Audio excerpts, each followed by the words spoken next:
Delhi NCR समेत उत्तर भारत के लोग इस बार हो जाएं सावधान, क्योंकि इस बार मौसम विभाग की तरफ से एक ऐसी भविष्यवाणी आ रही है जो आपको परेशान कर सकती है। दरअसल मौसम विभाग ने इस बार गर्मी को लेकर ताज़ा अपडेट जारी किया है, जिसके अनुसार आपको जानकारी दे दें कि इस बार जो गर्मी है वो सामान्य से ज़्यादा पड़ने की उम्मीद मौसम विभाग की तरफ से जताई गई है। दरअसल मौसम विभाग ने जो ताज़ा अपडेट जारी किया है उसके अनुसार जो इस बार अप्रैल, मई और जून में हीट वेव की कंडीशन 5 से 7 दिन उत्तर भारत के जो कई राज्य हैं देखने को मिला करती थी, वहां पर अब वो बढ़कर 10 से 12 दिन तक पहुंच सकती है। यानी 10 से 12 दिन और ज़्यादा लोगों को गर्मी के थपेड़े झेलने पड़ सकते हैं। मौसम विभाग की तरफ से और क्या कुछ जानकारी आई है, आइए आपको इस जो चित्र है इसके माध्यम से समझाने की कोशिश करते हैं। मौसम विभाग ने जो ताज़ा अपडेट जारी किया उसके अनुसार आज के लिए एक वेस्टर्न डिस्टर्बेंस जो अपडेट हुआ था उसकी वजह से जम्मू कश्मीर और हिमाचल प्रदेश में जो है वो थंडरस्टॉर्म होने की संभावना है। इसके साथ साथ वही जो वेस्टर्न डिस्टर्बेंस है उसका असर दिल्ली, हरियाणा और राजस्थान पर और साथ ही उत्तर प्रदेश के कई इलाकों पर देखने को मिलेगा, जिसकी वजह से आज देर शाम तक इन इलाकों में भी बादलों की गतिविधि देखने को मिल सकती है और उसके साथ ही थंडरस्टॉर्म होने की भी संभावना कई इलाकों में इनमें से मौसम विभाग ने होने पर जताई है। वहीं आपको बता दें कि दिल्ली का आज का अधिकतम तापमान 38 डिग्री सेल्सियस तक पहुंचने की संभावना मौसम विभाग की तरफ से जताई गई है। और इतना ही नहीं, मौसम विभाग का ये कहना है कि आने वाले 3 से 4 दिन में जो तापमान 38 डिग्री सेल्सियस है वो बढ़कर 40 डिग्री सेल्सियस को भी पार कर सकता है। यानी 40 डिग्री का टॉर्चर अब दिल्ली एनसीआर के लोगों को आने वाले कुछ दिन में झेलना पड़ सकता है।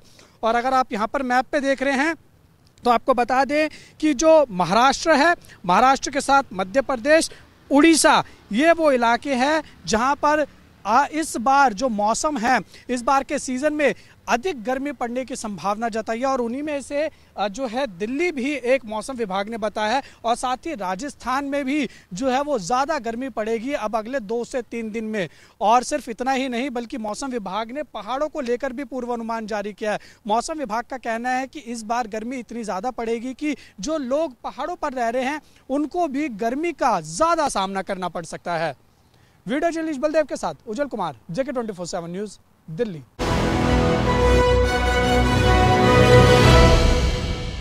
खनिज विभाग को मुख्यमंत्री ने साफ तौर पर निर्देशित किया था कि छत्तीसगढ़ के अंदर जिले में वर्षों से जमे हुए जो कर्मचारी हैं उनको तबादला किया जाना है। लेकिन खनिज विभाग के अफसरों की जिस तरह से मनमानी देखी जा रही है वह चरम पर है। मैं आपको बताना चाहूँगा कि गौरेला पिंडरा मरवाही जिले में खनिज विभाग के अधिकारियों के ऊपर अवैध वसूली का मामला सामने आया है, जिसमें जिले में लगातार जो अवैध उत्खनन हो रहे हैं, अवैध परिवहन हो रहे हैं, ऐसे जगह से लाखों करोड़ों रुपए का इनको आमदनी होती है और यह आमदनी सिर्फ इनके जेब में जाती है। और लगातार खनिज विभाग के छोटे बड़े अधिकारियों में, कर्मचारियों में यह इनकम और महीने का जो वसूली की राशि है वो बढ़ता है। इनके द्वारा लगातार जिले से गुजरने वाले वाहनों पर भी अवैध कार्यवाही की जाती है और लगातार अपनी जो बैंक बैलेंस है उसको बनाने में इन अधिकारी कर्मचारी जुटे हुए हैं। गौरेला पिंडा मरवाही जिला छत्तीसगढ़ के और मध्य प्रदेश की सीमावर्ती में बसा होने के कारण इस जिले से होकर सैकड़ों वाहन गुजरती है और उन पर जिस वाहन चालक से, जिस वाहन मालिक से इनको रकम नहीं मिलती है, वसूली नहीं हो पाती है, ऐसे वाहन के ऊपर यह लोग टारगेट बनाकर उन पर अवैध कार्यवाही, जब्ती कार्यवाही भी करते हैं। जिस तरह से जिले में ये खनिज विभाग की मनमानी चल रही है, अवैध वसूली चल रही है, वह उसको जो है बड़े जो जिले के अधिकारी हैं रोकने में नाकाम है, क्योंकि लगातार जो इन छोटे कर्मचारियों को संरक्षण प्राप्त है तो इन्हीं बड़े अधिकारियों से संरक्षण मिला हुआ है, तभी इस तरह के जो जिले में अवैध रेत परिवहन की अगर बात करें, अब अवैध मिट्टी, मुरुम, गिट्टी, इस तरह की तमाम खनिज विभाग से संबंधित जो मामले हैं उनकी बात करेंगे तो सारे मामले में संरक्षण देने का आरोप लगाए जा रहे हैं। लगातार शिकायतें की जा रही है स्थानीय लोगों के द्वारा, लेकिन अब तक इस पर कोई ठोस कार्यवाही नहीं की जा रही है। यह मामला छत्तीसगढ़ के मुख्यमंत्री के पास भी पहुंच चुका है और अब देखने वाली बात यह होगा कि क्या इन अधिकारियों के ऊपर इन वर्षों से जमे छोटे कर्मचारियों के ऊपर कार्यवाही की जाएगी, यह देखने वाली बात होगा। विपत सारथी JK 24/7 न्यूज के लिए पेंड्रा, छत्तीसगढ़।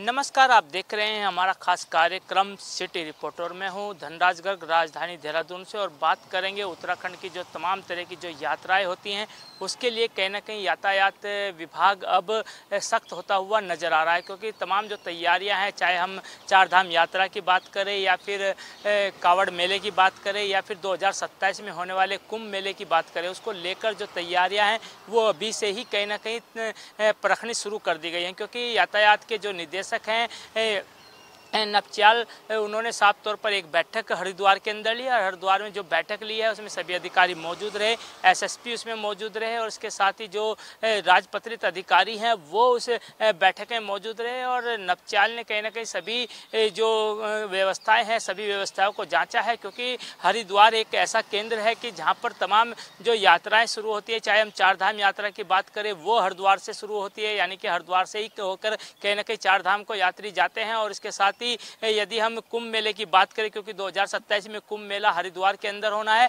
वो भी कहीं ना कहीं हरिद्वार के अंदर ही होता है। और इसके साथ ही जो कावड़ मेला है वो भी कहीं ना कहीं हरिद्वार से शुरू होता हुआ नीलकंठ तक पहुंचता है। तो इसी तरीके से देखेंगे कि तमाम जो यात्राएं हैं उनका मुख्य केंद्र जो है हरिद्वार पड़ता है। हरिद्वार में यातायात की व्यवस्थाएं दुरुस्त हों, उसको लेकर आज जो निदेशक हैं, यानी कि कहा जाए यातायात डायरेक्टर हैं, उन्होंने कहीं ना कहीं पूरे जो व्यवस्थाएं हैं उनको परखा है और निरीक्षण किया है। और इसके साथ ही जहां पर इस तरह की दिक्कतें थी, जहां पर पार्किंग की व्यवस्थाएं गड़बड़ा रही थी, वहां पर कहीं ना कहीं निर्देश भी अधिकारियों को दिए हैं कि जो पार्किंग की व्यवस्था है वो दुरुस्त की जाए और श्रद्धालुओं को किसी भी तरह की कोई दिक्कत ना हो, वाहन पार्क करने की कोई दिक्कत ना हो, जाम का झाम ना झेलना पड़े। उसके लिए तमाम तरीके की जो तैयारियाँ हैं उनको व्यवस्थित करने के निर्देश भी कहीं ना कहीं डायरेक्टर की तरफ से दिए गए हैं। लेकिन अब देखने वाली बात होगी कि जब चार धाम यात्रा चलेगी, क्योंकि चार धाम यात्रा 30 अप्रैल से शुरू होने वाली है, और इसके साथ ही देखिएगा कि कावड़ मेला भी कहीं ना कहीं हरिद्वार में होता है, और उसके बाद 2027 में कुंभ का मेला है। तो इसको देखने की वाली बात यही होगी कि पुलिस और यातायात विभाग किस तरीके से अपनी जो व्यवस्थाएं हैं उनको सुधारता है और कितना फायदा उसका इन यात्राओं में देखने को मिलेगा।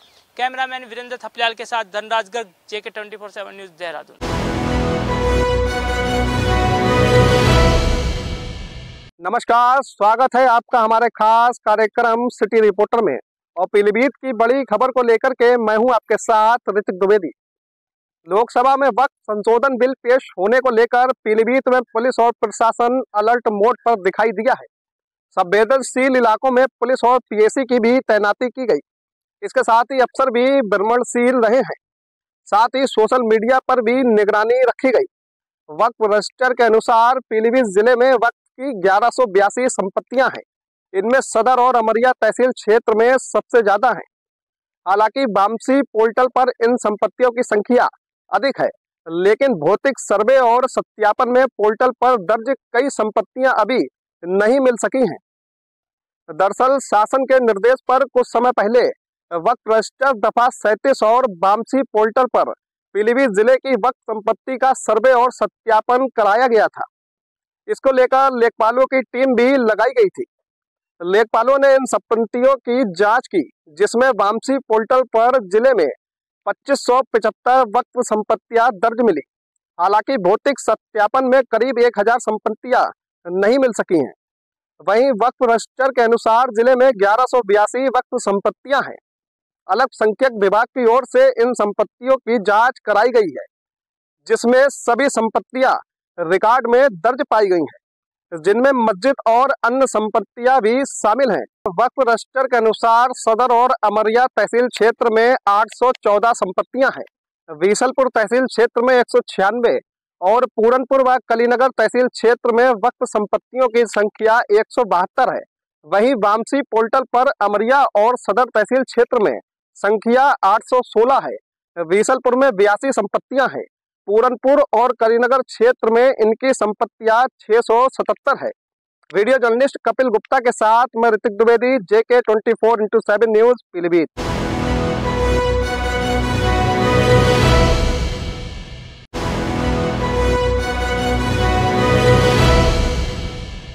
नमस्कार दोस्तों, स्वागत है आपका हमारे विशेष प्रोग्राम सिटी रिपोर्टर में। और मैं देहरादून से धीरेन्द्र प्रताप सिंह आपके सामने हाजिर हूँ बड़ी खबर लेकर के। उत्तराखंड में भी वक्फ बोर्ड को लेकर के तरह तरह की प्रतिक्रियाएं सामने आ रही हैं। एक तरफ जहां बीजेपी के नेता इसे ऐतिहासिक बता रहे हैं और इसे संविधान को मजबूत करने वाला विधेयक बता रहे हैं, वहीं विपक्ष का आरोप है कि बीजेपी एक समुदाय विशेष के साथ अन्याय कर रही है। बीजेपी के प्रदेश अध्यक्ष महेंद्र भट्ट ने कहा कि वक्फ बोर्ड बिल संसद में आना एक ऐतिहासिक घटना है। उन्होंने कहा कि जिस तरह से कांग्रेस सरकार ने वक्फ बोर्ड को संविधान के ऊपर रखा था, उससे संविधान की मर्यादा हनन हो रहा था, संविधान कमज़ोर हो रहा था, संविधान का मखौल उड़ाया जा रहा था। उन्होंने कहा कि 2013 में कांग्रेस ने वक्फ बोर्ड को विशेष अधिकार दे करके जो संविधान विरोधी पाप किया था, उसको नरेंद्र मोदी सरकार ने इस वक्फ संशोधन बिल के द्वारा धो दिया है। उन्होंने कहा कि वक्फ बोर्ड के तहत कांग्रेस सरकार ने इस तरह के प्रावधान किए थे कि वक्फ बोर्ड किसी की भी ज़मीन को जबरन ले सकता था, लेकिन अब ऐसा नहीं होगा, क्योंकि संशोधन बिल के तहत लोगों को कोर्ट जाने का अधिकार दे दिया गया है, अपील करने का अधिकार दे दिया गया। उन्होंने कहा कि इससे न केवल ऐसे लोगों को न्याय मिलेगा जिनकी ज़मीनें जबरन संपत्तियां वक्फ बोर्ड कब्जा कर लेता था, बल्कि न्यायालय के पास जाने पे उनको न्याय भी मिलेगा। उन्होंने कहा कि अब वक्फ बोर्ड के पास लाखों करोड़ की संपत्तियां हैं, लेकिन कल्याणकारी कार्यों की अगर बात करें तो वो न के बराबर हैं। लेकिन इस संशोधन बिल के बाद वक्फ बोर्ड के द्वारा गरीब पसमानदा मुस्लिमों को भी इसमें प्रतिनिधित्व मिलेगा और मुस्लिम समाज का जो बड़ा तबका जिसको वास्तव में वक्फ बोर्ड के मदद की ज़रूरत है, उन्हें मदद भी हासिल होगी। उन्होंने कहा कि यह ऐतिहासिक बिल है और कोई भी व्यक्ति जो संविधान का सम्मान करता है, इसको ऐतिहासिक बताएगा और इसका सम्मान करेगा।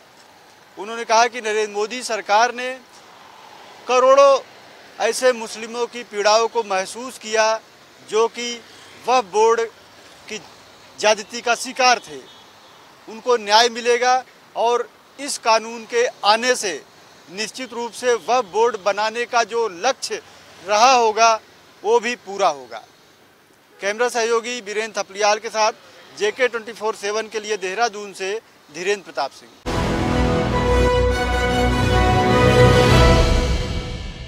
राजधानी लखनऊ में आबकारी मंत्री नितिन अग्रवाल ने आज प्रेस कॉन्फ्रेंस की। प्रेस कॉन्फ्रेंस के जरिए उन्होंने प्रदेश सरकार में आबकारी विभाग की वसूली के बारे में बताया। उन्होंने बताया कि आबकारी विभाग मुख्यतः राजस्व को बढ़ोतरी करने में, राजस्व को अव्वल बनाने में मुख्य भूमिका निभाता है और ऐसे में आबकारी विभाग की ओर से लगातार कार्रवाई की गई हैं। आबकारी विभाग ने पूरे प्रदेश को 2 स्तरों में बांट दिया है और दोनों स्तरों में बांटने के साथ साथ प्रमुख आबकारी आयुक्तों को जांच के लिए फाइल सौंपी है। उन्होंने ये भी कहा कि हम पहले ऐसे विभाग हैं जो लगातार राजस्व में बढ़ोतरी करने का काम कर रहे हैं। उत्तर प्रदेश के मुख्यमंत्री योगी आदित्यनाथ ने जिन निर्देशों को कहा है उन निर्देशों का पालन किया जा रहा है। आबकारी विभाग के द्वारा 75,000 लीटर जो अवैध शराब है उसको पकड़ा गया। ये भी उन्होंने कहा कि हम पहले ऐसे राज्य हैं जिसने अवैध रूप से आ रही शराब को पूरी तरीके से रोक लगा दी है। छत्तीसगढ़, हरियाणा और इन जगहों से आने वाली शराबों पर अब पूरी तरीके से रोक लगा दी गई है। अब विभाग पूरी तरीके से हाईटेक हो गया है। हाईटेक ऐसे कि जो शराब लिक्विडिटी वाला टैंकर होता है उसको जो ले जाया जाता है वो रास्ते में कहाँ पर है, कहाँ जा रहा है, कौन सी सीमा पार कर रहा है, या अगर किसी ने एक बोतल भी उससे निकाली तो उसकी जानकारी हमें डायरेक्ट मल्टी डिटेक्टर के द्वारा हो जाती है। उन्होंने कहा कि अब हम पूरी तरीके से डिजिटलाइज्ड हो रहे हैं और इसमें पूरी भूमिका उत्तर प्रदेश के मुख्यमंत्री योगी आदित्यनाथ की है, क्योंकि जो मंसूबा है प्रदेश के इंफ्रास्ट्रक्चर को बेहतर बनाने का, प्रदेश के इंफ्रास्ट्रक्चर को और मजबूत बनाने का, उस इंफ्रास्ट्रक्चर को लेकर के लगातार कार्य किया जा रहा है। इस इंफ्रास्ट्रक्चर की बढ़ोतरी के लिए राजस्व विभाग की महत्वपूर्ण भूमिका है, आबकारी विभाग की महत्वपूर्ण भूमिका है और आबकारी विभाग लगातार काम कर रहा है। ऐसे में उन्होंने ये भी बताया कि हमने तकरीबन ऐसे तमाम अवैध रूप से चल रहे शराब के ठेकों पर छापेमारी करी। छापेमारी करने के बाद तकरीबन 12,000 से ज़्यादा अभियोग भी पंजीकृत किए हैं, जिनमें तकरीबन 5,000 से ज़्यादा लोग अब तक जेल जा चुके हैं। इन तमाम बातों के साथ आज आबकारी मंत्री ने बैठक करी। बैठक में प्रेस कॉन्फ्रेंस की। प्रेस कॉन्फ्रेंस के दौरान उन्होंने पत्रकारों से बातचीत करते हुए दौरान बताया कि आबकारी विभाग लगातार प्रगति की ओर बढ़ रहा है और आबकारी विभाग ने राजस्व की बढ़ोतरी के लिए कई अमूलचूल परिवर्तन भी किए हैं। वीडियो जर्नलिस्ट किशन के साथ गौरव पांडे, JK 24/7 न्यूज़, लखनऊ।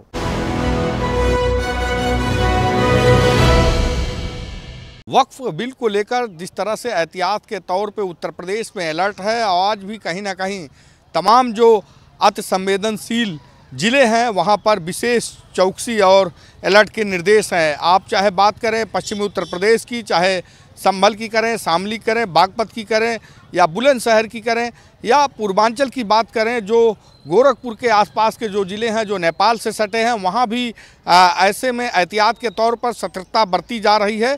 साथ ही साथ जिस तरह से पूरे मामले को लेकर खुद उत्तर प्रदेश पुलिस के मुखिया प्रशांत कुमार हर एक गतिविधियों की मॉनिटरिंग कर रहे हैं और शायद यही वजह है कि सबसे बड़ी चुनौती आज के समय में सोशल मीडिया है और सोशल मीडिया पे कोई ऐसे पोस्ट प्रसारित ना किया जाए जिससे समन्वय बिगड़ जाए या सांप्रदायिक सौहार्द बिगड़ सकता है। तो ऐसे में कहीं ना कहीं पुलिस मुख्यालय की तरफ से जो सोशल मीडिया टीम है वो और भी सक्रिय हो गई है।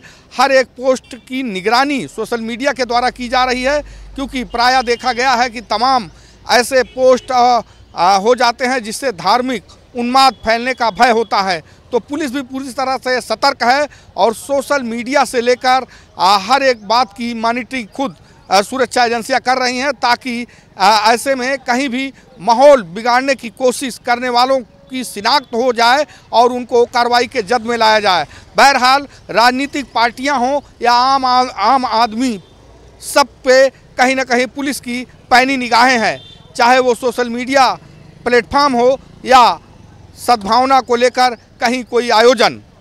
कैमरामैन किशन के साथ उमेश मिश्रा, JK 24/7 लखनऊ।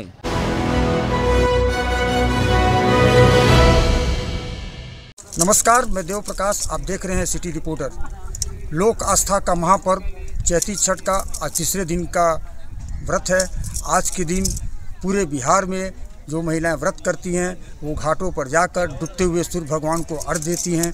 इस वक्त मैं राजधानी पटना के अंटा घाट में मौजूद हूं। जो आप देख सकते हैं हमारे पीछे में कुछ लोग का भी आना जाना शुरू हुआ है। पीछे गाड़ी लगी हुई है, श्रद्धालु यहां पे धीरे धीरे आ रहे हैं। तकरीबन 4 बजे तक यहां पे श्रद्धालुओं की भीड़ होने लगेगी। पूरे बिहार में इस महापर्व छठ को लेकर बहुत बड़ा आस्था माना जाता है। बताया जाता है कि इस चैती छठ में जो भी महिलाएं अपनी मन्नत को मांगती हैं उससे छठी मैया पूरी करती हैं। और आज के दिन पूरे बिहार में जितने भी महिलाएं चैती छठ कर रही हैं और गंगा घाट पर पानी में उतरकर डूबते हुए सूर्य भगवान का अर्घ्य देती हैं। इसको लेकर राजधानी पटना के प्रशासन के द्वारा बहुत ही अच्छे इंतजाम किए गए हैं। आप हमारे वीडियो के माध्यम से पीछे देख सकते हैं कि किस प्रकार यहाँ पे अग्निशमन वाहन भी लगी हुई है एवं पीने के लिए पानी के टैंक लगाया गया है। साथ ही साथ एम्बुलेंस की व्यवस्था की गई है।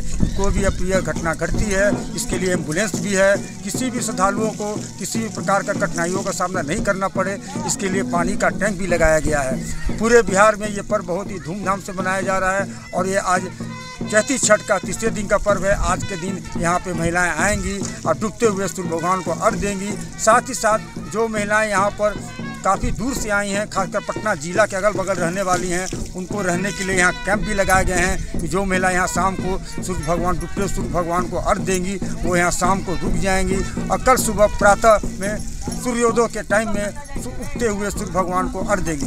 इसको लेकर उन महिलाओं के लिए यहाँ कैंप भी लगाया गया है और साथ ही साथ पूरे पटना के विभिन्न चौक चौराहों से लेकर गंगा नदी घाट तक प्रशासन के द्वारा अच्छे इंतजाम किए गए हैं एवं अतिरिक्त बलों की व्यवस्था की गई है। कैमरा पर्सन अजय के साथ देव प्रकाश, JK 24/7 न्यूज़, पटना।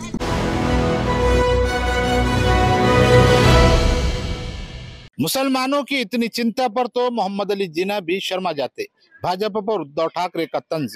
नमस्कार, मैं हूं इरशाद अहमद और आप देख रहे हैं मेरे साथ JK 24/7 न्यूज का खास कार्यक्रम सिटी रिपोर्टर। महाराष्ट्र के पूर्व मुख्यमंत्री उद्धव ठाकरे ने भाजपा पर तीखा हमला बोला है।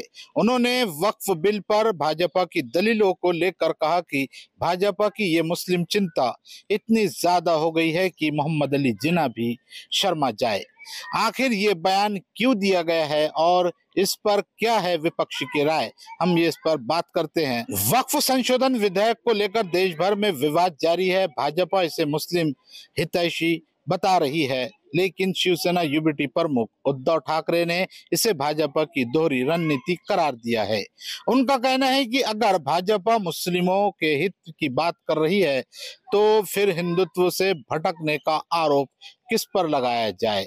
उद्धव ठाकरे ने कहा कि भाजपा कहती है कि ये कानून मुस्लिमों के हित में है, अगर इसका विरोध कर रहे हैं तो फिर बताइए कि हिंदुत्व किसने छोड़ा। हमें तो हमेशा यही कहा गया कि हमें हिंदुत्व के साथ समझौता कर लिया है।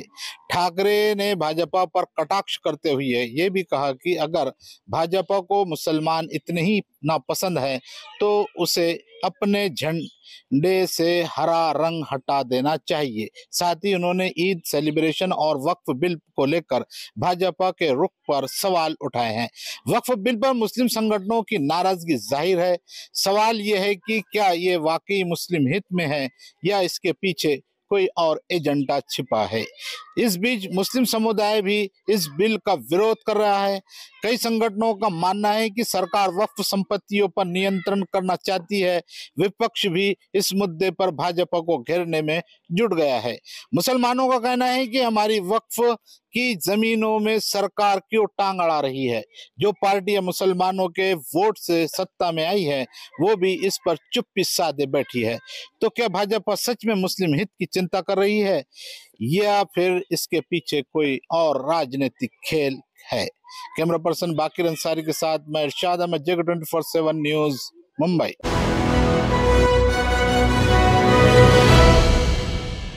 आज सिटी रिपोर्टर में वक्फ बिल आने के बाद all India Muslim personal law board ने प्रदर्शन का ऐलान किया है, जिसमें लखनऊ हाई अलर्ट पे है। बहरहाल all India Muslim personal law board ने आपात बैठक परसों नदवा कॉलेज में बुलाया है, जो अरबिक नदवा कॉलेज है, फेमस है, और वहाँ राबी हसन नदवी, सलमान नदवी और दीगर उलमा, शिया सुन्नी तमाम फ़िरक़े से ताल्लुक़ रखने वाले उलमा वहाँ तशरीफ़ ले जाएंगे और बात करेंगे, मंथन करेंगे। उमूमन ये भी चांस लगाया जा रहा है कि अकबरुद्दीन ओवैसी यानी हैदराबाद से वो भी आ सकते हैं, वो भी अपने विचार रखेंगे। और ख़ास तौर पे अपोजिशन के जितने भी मेंबर ऑफ पार्लियामेंट हैं जो JPC में सदस्य थे, वो कहते हुए नज़र आ रहे हैं कि हमारा जो पॉइंट्स है वो बाकायदा JPC में नहीं रखा गया, जिसकी वजह से हमें घोर विरोध करना पड़ रहा है। और पार्लियामेंट में विधेयक लोकसभा में पास हो चुका है, राज्यसभा में भी उमूमन ये लगाया जा रहा है कयासबाजी की पास हो जाएगा और पास तकरीबन हो ही जाएगा। सबसे अहम चीज़ ये है कि वक्फ बिल आने के बाद गृह मंत्री ने लोकसभा में और राज्यसभा में ये कहा है कि किसी भी तरीके से अपलिफ्ट होगा मुसलमान इस देश का, और हम मुसलमान भाइयों को विश्वास दिलाते हैं कि वक्फ के मसले में कहीं से भी सरकार की दखल अंदाजी नहीं होगी। कोई भी काम होगा मुसलमानों की तरक्की के लिए होगा। अब देखने वाली बात है वक्फ बिल आने के बाद कितना मुसलमान जो गरीब दलित मुसलमान है, पसमानदा मुसलमान है या मुख्य धारा से नहीं जुड़ा हुआ मुसलमान है, वो तरक्की कर पाता है या नहीं। कैमरा किशन के साथ रज़ा बद, लखनऊ, JK न्यूज़।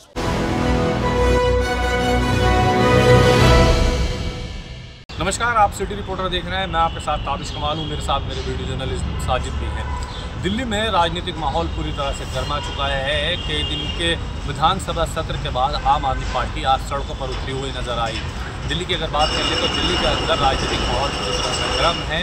जहां पारा तेजी के साथ गर्म हो रहा है, वहीं बिजली को लेकर के बीजेपी और आम आदमी पार्टी एक दूसरे पर निशाना साध रही हैं। दिल्ली में लगातार पावर कट हो रहा है। आम आदमी पार्टी ये आरोप लगा रही है कि दिल्ली की बीजेपी सरकार ठीक से पावर देने में दिल्ली को समर्थ नहीं हो पा रही है। दिल्ली में बिजली देने के जो वादे किए गए थे आम आदमी पार्टी के समय में, जिस तरह से बिजली दी जाती थी, पावर कट नहीं होता था, लोगों को बिलों में राहत दी जाती थी, वो सब अब नहीं दिया जा रहा है। दिल्ली में पिछले कई दिन से लगातार आम आदमी पार्टी बीजेपी को बिजली के मुद्दे पर लगातार घेर रही है। पावर कट का इशू बनाकर दिल्ली में आज भी आम आदमी पार्टी ने प्रोटेस्ट किया। आम आदमी पार्टी ने आरोप लगाया कि दिल्ली के अंदर जिस तरह से बिजली के पावर कट हो रहे हैं, उसके बाद साफ है आने वाले दिनों में अगर गर्मी ज़्यादा बढ़ती है तो दिल्ली में बिजली की समस्या उत्पन्न हो सकती है। हालांकि दिल्ली के पूर्व मुख्यमंत्री और नेता विपक्ष आतिश सिंह ने कहा कि दिल्ली के अंदर पावर कट इसलिए किए जा रहे हैं जिससे लोगों के बिजली के बिलों को कम किया जा सके। यानी कि आम आदमी पार्टी के सरकार में 200 रुपये जिस तरह 200 यूनिट इस तरह से फ्री दिए जाते थे और बीजेपी ने 300 यूनिट फ्री देने का वादा किया था। उस वादे को तो पूरा नहीं कर सकते, लेकिन पावर कट के जरिए बिजली का राहत देने की जो अनदेखी योजना की कोशिश बीजेपी की तरफ से की जा रही है, उन मंसूबों पर हम उन्हें कामयाब नहीं होने देंगे। दिल्ली में बिजली का मुद्दा लगातार बढ़ता जा रहा है। वहीं बीजेपी विधायक शेखर राय ने कहा कि दिल्ली में जिस तरह से पावर कट हो रहा है वो सिर्फ एक ड्रिल है। ये पावर कट इसलिए हो रहा है कि नई तारीख बढ़ रही है और नए तरीके से काम किए जा रहे हैं। आम आदमी पार्टी इस मुद्दे को इशू बनाकर दिल्ली की जनता को बरगला करके राजनीति कर रही है। वीडियो जर्नलिस्ट साजिद के साथ